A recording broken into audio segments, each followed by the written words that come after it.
Hello class 12th students, this is date 8th of July 2020, class 12th maths chapter matrices and determinant, lecture number 12. Topic है properties of determinant part 3. Chapter है properties of determinant का part 3. जिन्होंने part 2 किया था बच्चों, उसमें बताया गया था कि पार्ट 1 और पार्ट 2 में ज्यादातर क्वेश्चन जो बोर्ड्स के एग्जामिनेशन में प्रॉपर्टीज ऑफ डिटर्मिनेंट में पूछा गया है वो बता दिया गया. पार्ट 3 में आप लोगों को रिसेंट के एग्जामिनेशन में प्रॉपर्टीज का इस्तेमाल करते हुए मेंस एडवांस के एग्जामिनेशन में जेईई मेंस और जेईई एडवांस में कौन सा क्वेश्चन पूछा गया है वो बताया जाएगा. क्वेश्चन बताने पहले थोड़ा सा डिस्कशन कर लें. वीडियो के माध्यम से आप लोग समझ रहे होंगे कि परसों सीबीएसई ने अनाउंस कर दिया है अपना सिलेबस, मतलब कल अनाउंस हो गया है सीबीएसई का सिलेबस ऑफिशियली कि आपका 30% सिलेबस जो है वो कम कर दिया गया है. जो 30% सिलेबस कम कर दिया गया है बोर्ड के एग्जामिनेशन पर, उसमें बहुत ही दुखी मन से बताना पड़ रहा है कि ये जो टॉपिक है प्रॉपर्टीज ऑफ डिटर्मिनेंट वो बोर्ड्स के एग्जामिनेशन में हटा दिया गया है. वो बोर्ड्स के एग्जामिनेशन में हटा दिया गया है. जिन लोगों को जरा सा भी डाउट हो www.cbsecademic.nic.in www.cbsecademic.nic.in पर अपना सिलेबस जो है वो पता लगा लें. कल बच्चों से बात रहा था, जो रिड्यूस्ड सिलेबस है, वो रिड्यूस्ड सिलेबस थोड़ा समझ करके करना. मतलब जो टॉपिक हटा दिया गया है वो मेंशन है कौन कौन सा टॉपिक हटा दिया गया है. तो अपना बोर्ड के एग्जामिनेशन पर जो भी डाउट है आपको सिलेबस को लेकर के वो आप इस वेबसाइट पर चेक कर लेंगे www.cbsecademic.nic.in पर. 9th का हो, 10th का हो, 11th का हो, 12th का हो, कौन सा चैप्टर बचा है कौन सा चैप्टर हटा है ये देखने के लिए. ठीक है. बाकी मूर्खों वाला डिसीजन है. पूरे डिटर्मिनेंट में अगर प्रॉपर्टीज ऑफ डिटर्मिनेंट ही हट गया तो बोर्ड के एग्जाम में पूछेगा क्या? डिटर्मिनेंट का वैल्यू फाइंड करने के लिए इस पूरे चैप्टर में एक ही टॉपिक इंपॉर्टेंट है, प्रॉपर्टीज ऑफ डिटर्मिनेंट. हम लोग पढ़ेंगे यार, मेरे से जो लोग अच्छे बच्चे लोग जुड़े हुए हैं, डिटर्मिनेंट पढ़ा, प्रॉपर्टीज पढ़ा, बोर्ड्स के क्वेश्चन पढ़े. आज के क्लास में जेईई मेंस जेईई एडवांस के एग्जामिनेशन में किस तरह का क्वेश्चन प्रॉपर्टीज ऑफ डिटर्मिनेंट से पूछा जाएगा वो पढ़ेंगे. ये मूर्खों को ऊपर पोस्ट में बैठा दिया गया जिन लोगों को मालूम ही नहीं है डिटर्मिनेंट में से प्रॉपर्टीज ऑफ डिटर्मिनेंट हटा दें. फिजिक्स में क्लास 11th में न्यूटन का फर्स्ट लॉ रखो, सेकंड लॉ हटा दो, थर्ड लॉ रखो. इस तरह से बनाया गया है सिलेबस. तो आप लोग इसमें से अपना बोर्ड का सिलेबस देख लेंगे. ठीक है. बाकी हम लोग क्वेश्चन स्टार्ट करते हैं पार्ट 3 पर. और पैनिक नहीं होंगे, जो बोर्ड का सिलेबस है उस हिसाब से मैं आप लोगों को सारा सिलेबस ऑनलाइन मोड पर ही कंप्लीट करवा दूंगा. बट मेरे साथ बहुत बच्चे JEE mains JEE advance NDA के एग्जाम क्लियर करके लाइफ में कुछ बढ़ने के लिए पढ़ने के लिए भी जुड़े हुए हैं. उन लोगों की भी जिम्मेदारी मेरे ऊपर है. तो हम लोग सब तरह का क्वेश्चन आसानी से कर लेंगे ऑनलाइन मोड पर ही. तो ये हमारा मेंस 2014 का क्वेश्चन है, प्रॉपर्टीज ऑफ डिटर्मिनेंट पर बेस्ड क्वेश्चन है. अगर अल्फा बीटा 0 नहीं हो और फंक्शन ऑफ n बराबर हो अल्फा पे पावर n प्लस बीटा पे पावर n एंड डिटर्मिनेंट निकालना हो 3 का, 1 प्लस फंक्शन ऑफ 1 है, वो शायद लाइट आ रहा है तो समझ लेना, फिर 1 प्लस फंक्शन ऑफ 2, फिर 1 plus function of 1, 1 plus function of 2, 1 plus function of 3, फिर 1 plus function of 2, 1 plus function of 3, 1 plus function of 4. इसका determinant k into 1 minus alpha का स्क्वायर 1 माइनस बीटा का स्क्वायर अल्फा माइनस बीटा का square then k बराबर कितना. तो इस तरह का क्वेश्चन जब पूछा गया जेईई 2014 में पहली बार, तो पूरे देश भर में ज्यादातर बच्चों को गलत था या फिर समझ ही नहीं पाए. यहाँ तक कि टॉप रैंकर्स का भी ये जो क्वेश्चन है वो थोड़ा समझ नहीं पाए. इस तरह का क्वेश्चन जब जेईई में एनडीए में पूछा जाएगा तो पूरा हम लोगों को इसमें प्रॉपर्टीज ऑफ डिटर्मिनेंट लगा करके सॉल्व करने का जरूरत नहीं होता है. ऐसे क्वेश्चन में हम लोग कुछ पुट करके क्वेश्चन को सॉल्व कर लेते हैं. जैसे इस क्वेश्चन में हम लोग ये अल्फा और बीटा का वैल्यू कुछ अपने से मान लेंगे. बोर्ड्स के एग्जामिनेशन में ऐसा नहीं करना है, मेंस एडवांस एनडीए के एग्जामिनेशन में कर सकते हैं. अल्फा बीटा का वैल्यू कुछ अपने से मान लेंगे. बराबर मान नहीं सकते हो, 1 मान नहीं सकते हो. 1 मानने पर ये 0 हो जाएगा, ये 0 तो k का वैल्यू फिर कुछ निकाल ही नहीं पाओगे. तो कॉमन सेंस है. तो 1 मत मानना और अल्फा बीटा को बराबर मत मानना. बाकी कोई भी वैल्यू अपने दिमाग से पुट कर सकते हो. जैसे अल्फा का वैल्यू 2 मान लेते हैं और बीटा का वैल्यू जो है वो हम लोग 3 मान लेते हैं, या -2 मान लो या -1 जो भी मानो, है ना. तो उस हिसाब से फंक्शन ऑफ 1 कितना हो गया? फंक्शन ऑफ 1 n का वैल्यू 1, तो अल्फा पे 1, तो दिस इज 2 पर पावर 1 प्लस 3 पर पावर 1, सो दिस इज 5 हो गया, है ना. 2 और -2 भी मान सकते हो, 2 और -2 देख लो जो मानना। फंक्शन ऑफ 2 कितना हो जाएगा भाई, फंक्शन ऑफ 2 तो अल्फा मानेंगे 2 पे पावर 2 4 प्लस 3 पे पावर 2 9, तो ये हो जाएगा 13, है ना।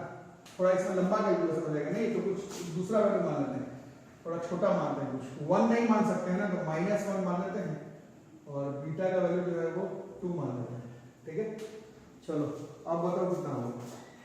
अब फंक्शन ऑफ 1 मतलब n की वैल्यू 1, तो कितना हो गया अल्फा मतलब -1 पे पावर 1 प्लस बीटा पे पावर 1, तो -1 प्लस 2 दिस इज 1, तो sir the function of 2 this is -1 पे स्क्वायर प्लस 2 पे स्क्वायर, तो 1 plus 4 this is 5, function of 3, function of 3 का मतलब -1 पे पावर 3 प्लस 2 पे पावर 3, -1 प्लस 8 दिस इज 7, और किसका करना फंक्शन ऑफ 4 का करना, फंक्शन ऑफ 4 दिस इज -1 पे पावर 4 प्लस 2 पे power 4 this is +1 plus 16, therefore this is 15, therefore determinant किसका निकालना होगा भैया, डिटरमिनेंट किसका निकालना पड़ेगा, ये 15 नहीं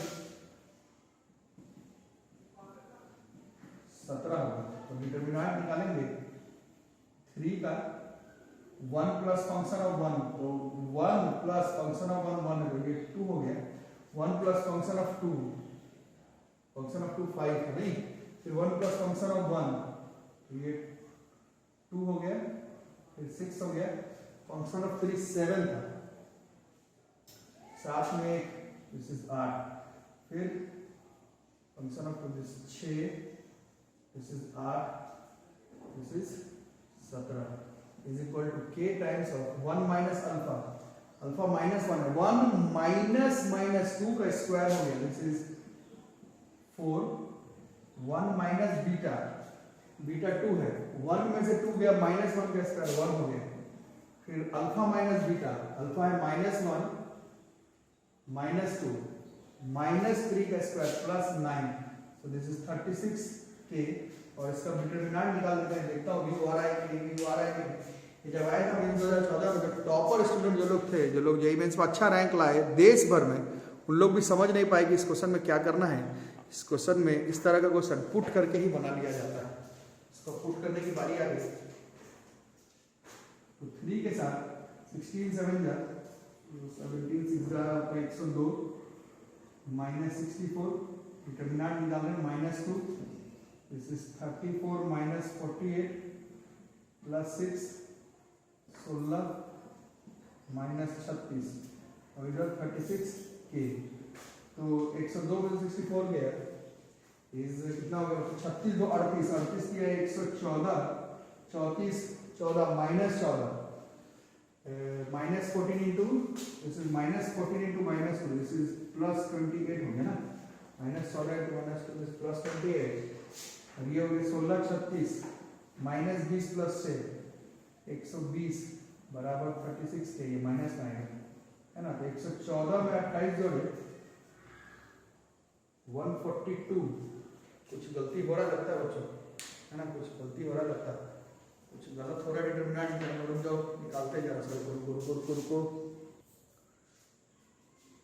तो थोड़ा सा मिस्टेक हो रहा था बच्चों, ये यहाँ पर गलती हो रहा था, 1 प्लस फंक्शन ऑफ 4, ये फंक्शन ऑफ 4 तो 17 निकाला, तो 1 प्लस 17 ये 18 हो जाता है। इसके बाद चुपचाप डिटरमिनेंट निकाल दो, डिटरमिनेंट निकालो तो इधर 36 आएगा और इधर 36 के आएगा, वहां से अगर आप लोग क्रॉस मतलब काट पुट करते हैं, ये के की वैल्यू जो है वो 1 हो जाएगी। ये लाजवाब क्वेश्चन था 2014 का, क्वेश्चन तो आ चुका, कॉन्सेप्ट इन्वॉल्व ये कि जब आपको लगे डिटरमिनेंट नहीं निकल रहा है, प्रॉपर्टी नहीं लग पा रहा है, तो वहां पर आप पुट करके भी क्वेश्चन को बना सकते हैं। क्वेश्चन नंबर 2, ये आईआईटी 2016 का क्वेश्चन है, this is the question that was asked in IIT 2016। Question है total number of distinct x belonging to real number है, ये शायद आपको दिख नहीं रहा हो, total number of distinct x belonging to real number है, set of all real number है, set of all real numbers है, for which determinant x x square 1 plus x cube, 2x 4x square 1 plus 8x cube, 3x 9x square 1 plus 27x cube बराबर 10 is x का value नहीं, x का कितना value आ सकता है वो निकालना है। तो ये आईडी का क्वेश्चन है। ये जो लोग बच्चे मेरे पास स्टार्टिंग से तैयारी कर रहे हैं क्लास 10 से 11 से, उन लोगों को मैं बताया था सारा चैप्टर मैथ्स में मेंस एडवांस के हिसाब से टफ नहीं है। Matrix determinant is a chapter जिसका हम लोग इस्तेमाल अपीयरिंग में या फिर ड्रॉप ईयर में अपीयरिंग ईयर में क्लियर करने के लिए लगा सकते हैं। सो इस पर फोकस करना है जो बच्चे आउट एंड आउट कुछ करना चाह रहे हैं लाइफ में। तो ये जैसे एडवांस का क्वेश्चन है तो इसको किस तरह से अपन अप्रोच करके सॉल्व कर देंगे। तो इसमें x square taking x from column C1 and x square from column C2 common. अच्छा एक चीज और बताना था, याद आया, जैसे पिछले 2 क्लास जो प्रॉपर्टीज ऑफ डिटरमिनेंट का क्वेश्चन बनाते समय फ्लो पे कॉलम 1 में कॉलम 1 माइनस कॉलम 2 के जगह पर कहीं रो 1 में रो 1 माइनस रो 2 लिखा गया। फ्लो में पता भी नहीं चला है, बट बच्चे फोन पर बता रहे कि एक आध क्वेश्चन में थोड़ा गलती हो गया है। तो जो लोग इंटेलिजेंट है वो समझ ही जा रहे होंगे कहां पर गलती हुआ, सुधार लेना। ऐसे कहीं कहीं पर रो 1 के जगह पर कॉलम 1 की जगह रो 1 लिखा गया, लेकिन समझ में आ रहा होगा तो यार मैनेज कर लेना, यार मैनेज कर लेना, यार मैनेज कर लेना। तभी तो मैनेजर बनोगे आगे जाकर के, IIM से पढ़ाई करोगे, बढ़िया मैनेजर बनोगे बड़ी कंपनी के, है ना, तभी तो मैनेज होगी। तो x निकालिए कॉलम 1 से और x2 निकालिए कॉलम 2 से। तो जिसको निकाले x और उसमें से निकाले x स्क्वायर, तो बचा 1 2 3 1 4 9 1 plus x cube 1 plus 8x cube 1 plus 27x cube बराबर 10। ये तो x क्यूब हो गया, x क्यूब डिटरमिनेंट। हाँ अब एक प्रॉपर्टी लगाई थी, प्रॉपर्टी का इस्तेमाल करेंगे बच्चों। x क्यूब तो है, इसको 1 1 1 2 4 1 3 9 1 प्लस ये x क्यूब तो अभी भी है, इसमें 1 1 x cube 2 4 8x cube 3 9 27x cube बराबर 10। प्रॉपर्टी नंबर जो भी था मेरे को याद नहीं आ रहा, प्रॉपर्टी नंबर जो भी था याद नहीं आ रहा, प्रॉपर्टी नंबर जो भी था मेरे को याद नहीं आ रहा है। इसको कर लेना। अब अगर ये बोर्ड का क्वेश्चन होता तो एक आध टर्म और जीरो करते, बट मेंस एडवांस का क्वेश्चन है जीरो रो करके मतलब इसका डिटरमिनेंट तो ऐसे में भी निकल जाएगा, तो डायरेक्ट ही निकाल देते हैं। वैसे एक आध टर्म जीरो कर लोगे तो तुम्हें को सहूलियत होगा, नहीं तो डायरेक्ट ही निकाल लो। एक्स क्यूब के साथ 1 के साथ है 4 माइनस 9 माइनस 1 के साथ है 2 माइनस 3 प्लस 1 के साथ है 18 माइनस 12। इसमें x क्यूब फिर निकल जाएगा कॉलम 3 में से, इसके कॉलम 3 में से फिर से x क्यूब निकाल लेते हैं तो ये x 6 हो जाएगा और डिटरमिनेंट है 1 2 3 1 4 9। x क्यूब निकाल लिया 1 8 27 बराबर 10। तो ये हो गया x cube into -5 plus 1 plus 6 तो 2 ही बचा।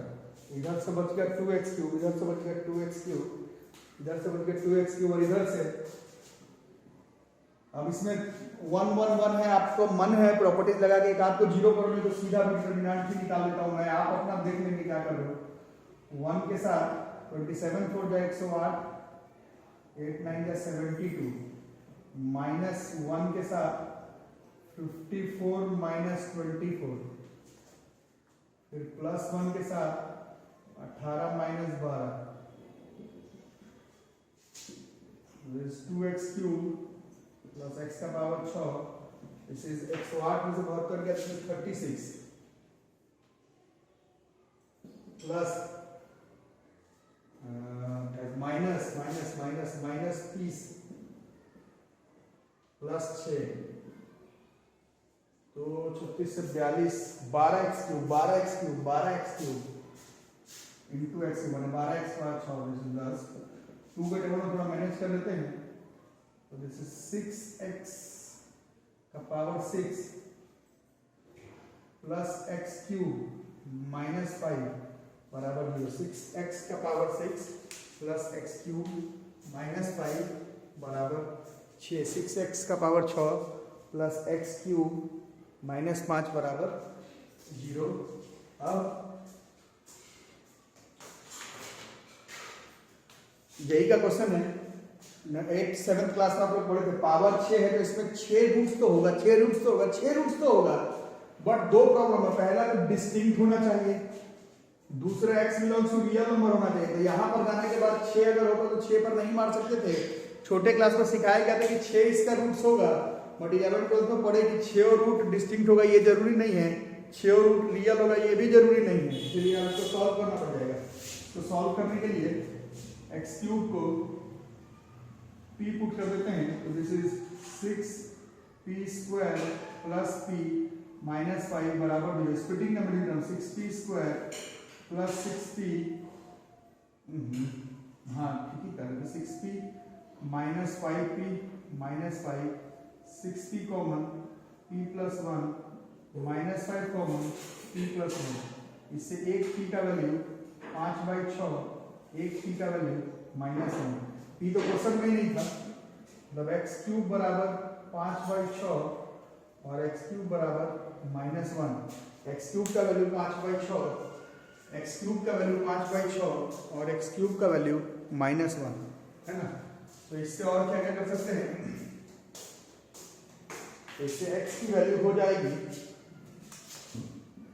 एक x का वैल्यू हो जाएगा 5/6 का क्यूब रूट है ना, और एक x की वैल्यू हो जाएगा -1 का क्यूब रूट इज -1।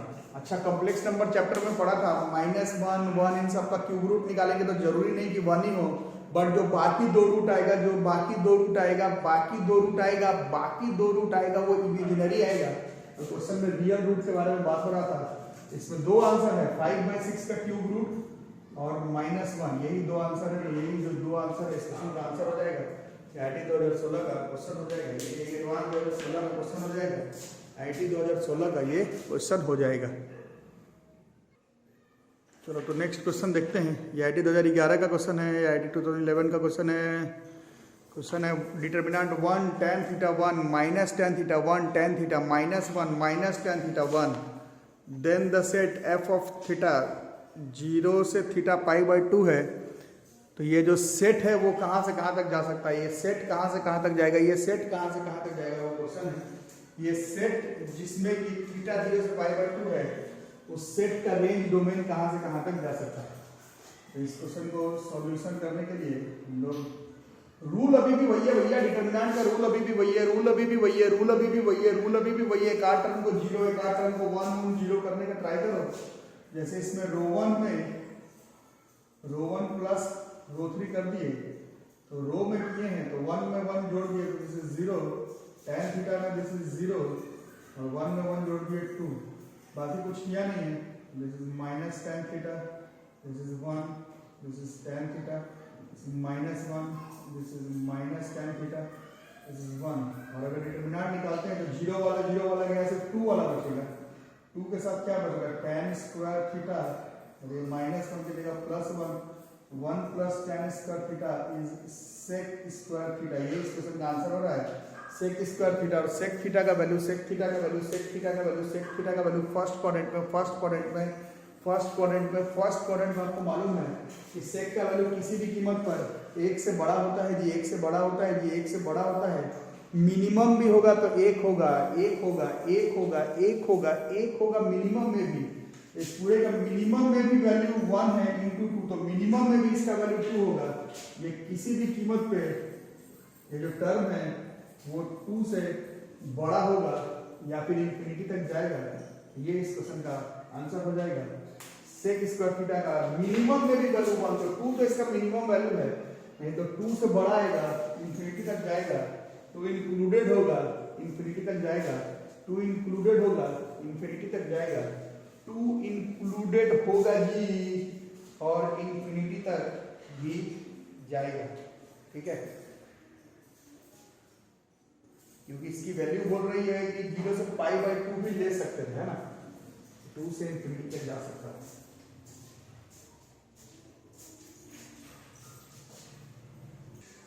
अभी सवाल को देखो, ये IIT 2012 का क्वेश्चन है। लेट P बराबर है, इसमें एलिमेंट है AIJ 3/3 का, और Q है BIJ, वो भी 3/3 का ही होगा। वेयर BIJ बराबर 2 का पावर I प्लस J लिख रहा है, अलग से लिखा नहीं है, बट Q भी 3/3 ही है। और BIJ बराबर I प्लस J लिख रहा है। I 1 से बड़ा होना चाहिए बराबर, J 3 से छोटा होना चाहिए। P का डिटर्मिनेंट 2 दिया हुआ है, तो Q का डिटर्मिनेंट बताना है कितना होगा। क्वेश्चन को नोट कर लो। IIT का क्वेश्चन इसी तरह का क्वेश्चन IIT के एग्जामिनेशन में, एडवांस के एग्जाम तो बाद में आप मेंस का भी सोच करके चलें, तो मेंस में कम से कम इस तरह का क्वेश्चन बना देना है कि बना देना है। तो पहले हम लोग P मैट्रिक्स लिख लेते हैं। P मैट्रिक्स है A11, A12, A13, A21, A22, A23, A31, A32, A33, और P का डिटर्मिनेंट जो है वो 2 दिया हुआ है। तो पहले Q मैट्रिक्स सोचते हैं। Q में BIJ लिखना है, मतलब B11, B12, B13, B21, B23 मतलब 22, B23, B31, B32, B33, ठीक है। अब थोड़ा थोड़ा सोचना है। BIJ बराबर 2 का power I plus J AIJ, यही मतलब इसी में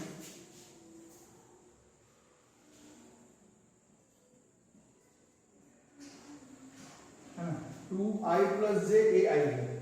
तो B अगर 1 1 देखें तो कितना हो जाएगा, 2 का पावर 1 प्लस 1 2 इंटू A11, मतलब ये 4 टाइम्स ऑफ A11 हो जाएगा।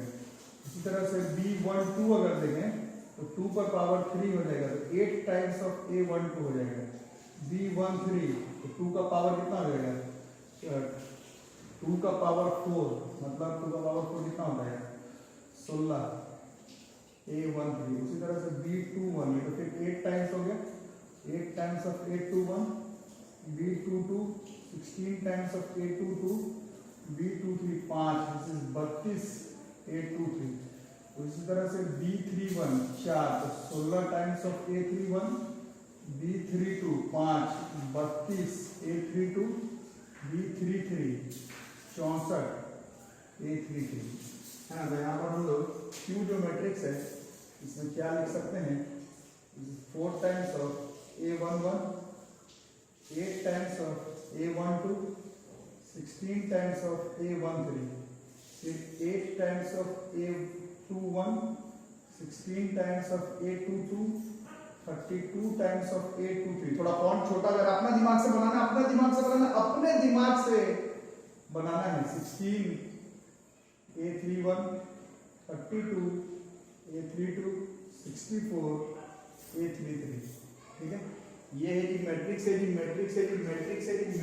जी। अब इसका डिटर्मिनेंट निकालना है, इसका हम लोगों को डिटर्मिनेंट निकाल देना। तो जब इसी का डिटर्मिनेंट जब निकालेंगे तो याद होगा, है ना, ऊपर वाले रो 1 में से 4 बाहर निकालना, रो 2 में से 8 और रो 3 में से 16, तो बच जाएगा। किसका डिटर्मिनेंट निकालना है, क्या निकालना है, A11 का 2 टाइम्स ऑफ A12 का,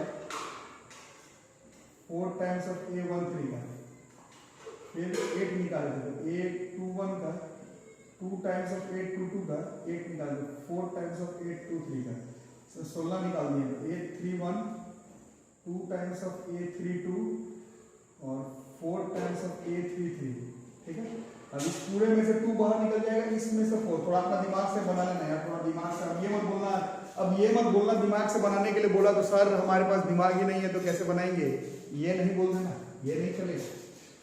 4 8 16, इसमें से 2 कॉमन निकलेगा, ये लिख लेना यार इसमें से क्या निकल रहा है, इसमें से 4, ये बच गया भैया A11 A21 A31 A12 A22 A32, A13, A23, A33, ये जो है वो P मैट्रिक्स का डिटरमिनेंट है, ये P का डिटरमिनेंट है, ये 2 दिया हुआ था, ये 2 दिया हुआ था, ये 2 दिया हुआ था, ये 2 दिया हुआ था जी। तो Q का डिटरमिनेंट हो गया 4 मतलब 2 का पावर 2, 8 मतलब 2 का पावर 3, 16 मतलब 2 का पावर 4, फिर 2 है तो 2 का पावर 1, फिर 4 है 2 का पावर 2, और इसका डिटरमिनेंट 2 दिया होता है 2 का पावर 1। तो 2 3 5 9 10 12 13, दिस इज 2 पे पावर 13, 2 पे पावर 13, दिस इज आईटी 2012 का क्वेश्चन है, आईटी 2012 का क्वेश्चन है, ये आईटी 2012 का क्वेश्चन है जी, ये आईटी 2012 का क्वेश्चन है। तो इसी तरह से बच्चों क्वेश्चन पूछे जाएंगे, इसी तरह से क्वेश्चन पूछे जाएंगे। ये जो टॉपिक अभी मैं बता रहा था, ये जो टॉपिक है, ये जो टॉपिक है, इसको आपके बोर्ड के सिलेबस से हटा दिया गया है। मेंस एडवांस में मेरे हिसाब से जरूर आएगा। इस साल अगर आप नहीं भी देख रहे हैं, ड्रॉप ईयर के लिए भी देख रहे हैं, तो भी ये बहुत इंपॉर्टेंट टॉपिक है, इससे क्वेश्चन आएगा। तो मैंने अभी क्लास में 4 क्वेश्चन बताया, आप लोगों के पास, जिन लोगों के पास प्रीवियस ईयर बुक है मेंस एडवांस का, इसका क्वेश्चन प्रॉपर्टीज ऑफ डिटरमिनेंट का शुरू हो जाएगी बनाना। जो लोग सिर्फ इस तरह से देख रहे हैं कि हम लोगों को सिर्फ बोर्ड का एग्जाम देना, सिर्फ बोर्ड का एग्जाम देना है, तो उन लोग ये 4 क्वेश्चन को बस मान लेना प्रॉपर्टीज ऑफ डिटरमिनेंट का है और आगे बढ़ जाएंगे। नहीं तो हम लोग मेंस एडवांस के हिसाब से आज एक नया टॉपिक सीखे कि कोई क्वेश्चन नहीं बन रहा हो तो पुट करके भी वैल्यू निकाल सकते हैं। आज का वीडियो बस यहीं तक रहेगा। वीडियो को लाइक कर दो, चैनल को सब्सक्राइब नहीं किया तो सब्सक्राइब करके रखो, नोटिफिकेशन बेल आइकन दबा करके रखो। दोस्त जो लोग सच में अच्छे हैं, पढ़ने वाले हैं, पढ़ाई कर रहे हैं, उन लोग के साथ वीडियो जो है वो अपना शेयर करते चलो। जिन्होंने फी पेमेंट कर रहे हैं ऑनलाइन चाहे ऑफलाइन मोड पर, फी पेमेंट करो, क्योंकि आपका क्लास अब ऑनलाइन मोड पर ही, क्योंकि केसेस इतना बढ़ गया है, लॉकडाउन फिर से लग गया है पटना में, हम लोग आसानी से घर पर रह करके अपना सारा सिलेबस कवर कर लेंगे। पैनिक नहीं करना, क्योंकि जो चैप्टर पढ़ लिए उसमें तो बहुत एक्स्ट्रा हो गया, बट जो चैप्टर पढ़ना है बोर्ड एग्जामिनेशन के लिए, उसमें बहुत सारा टॉपिक कट कर दिया गया है। तो बोर्ड एग्जामिनेशन के हिसाब से अभी भी मैं कह रहा हूँ नवंबर के बीचों बीच तक या मैक्सिमम दिसंबर तक आपका सिलेबस जो है वो बोर्ड लेवल पर ऑफलाइन ऑनलाइन जैसे भी चलेगा खत्म हो जाएगा। हम लोगों को मेंस एडवांस एंट्री का तैयारी भी करते चलना है। ठीक है, वीडियो देखने के लिए चैनल को जरूर सब्सक्राइब करके रखो। Thank you.